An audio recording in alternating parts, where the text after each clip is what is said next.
Այո, մենք իշխանության չենք հավակնում։ Հայաստանի երրորդ նախագահը կրկին վստահեցնում է, ինքն ու թիմակիցները իշխանության չեն հավակնում։ Փաշինյանին անվստահություն հայտնելու իրենց նախաձեռնությունը միայն իշխանափոխության նպատակով է, ով ուզում է լինի։ Այս պայքարը ոչ թե իշխանության համար է, այլ իշխանափոխության համար է։ Ումով ուզում է,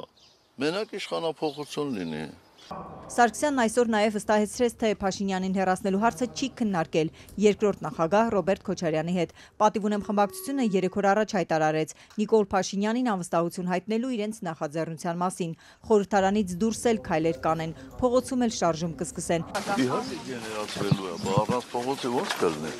Իսկ փողոց գեներացնելու հիմքեր տեսնում եք նաև այս գործընթացով։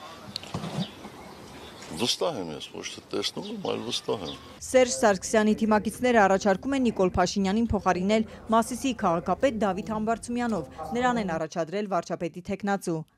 Դավիթ Համբարձումյանը ի վիճակի է այդ ուղղությամբ լուրջ պայքար մղելու։ Այդքանը։ Նրանց հիախավորում են որոշ հարցերում, դրա համար եմ ասում, չկար ավելի պակաս խոցելի մարդ։ Չնայած նրա անձնային որակները բարձր են գնահատում ճանաչողները, բայց հիախավորում են որոշ կրիմինալ կոնտեքստ են դրան հաղորդում։ Ում էլ առաջադրեինք,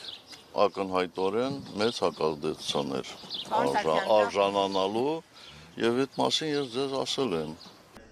Խորհրդարանում երկրորդ ուժի ղեկավարը Սեյրան Օհանյանը վաղն է հանդիպելու Պատիվ ունեմ խմբակցության ղեկավարին։ Մինչ այդ էլ արդեն ասել է, որ խմբակցության բոլոր պատգամավորները պատրաստ են ստորագրել ողջամիտ ժամկետներում իմպիչմենթի գործընթաց նախաձեռնելու համար։ Նախաձեռնողները ժամկետներից չեն խոսում։ Պատիվ ունեմից Հայկ Մամիջանյանն ասում է, իրենք միայն ընդդիմադիրների ստորագրություններին չեն սպասում, ավելին են ակնկալում։ Ինչից վերցրեցիք, որ մենք մուտք ենք անելու, երբ որ լինի 36 ստորագրություն։ Մենք երբևէ այս բան հայտարարել ենք։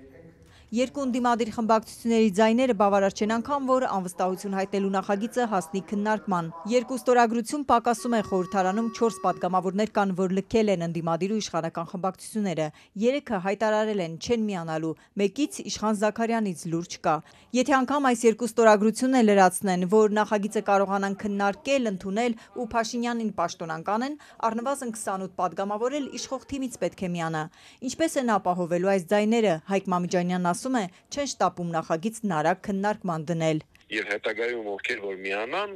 մենք ձևաթուղթային ժամանակ կանենք, երբ որ ավելի շոշափելի թվով ստորագրություններ լինեն, որպեսզի ինքներս մեզ սահմանափակենք այն 24 ժամյա, 72 ժամյա ռեժիմի պատմությամբ։ Իսկ Սերժ Սարգսյանին ու նրա թիմակիցներին կհաջողվի փողոցում զանգվածներ հավաքել, որ ճնշեն ՔՊԱ-ականներին կողմ քվեարկեն Փաշինյանին հեռացնելու նախագծին։ Պատգամավոր Մամիջանյանը նախադրյալներ տեսնում է, որ ժողովրդական ճնշում կլինի։ Իրենց սկսած գործի հաջողությանը հավատում է։ Հանրապետական կուսակցությունը երբեք չի զբաղվում որևէ բանով, որին չի հավատում։ Ես չեմ կարծում, որ որևէ լուրջ տեխնացու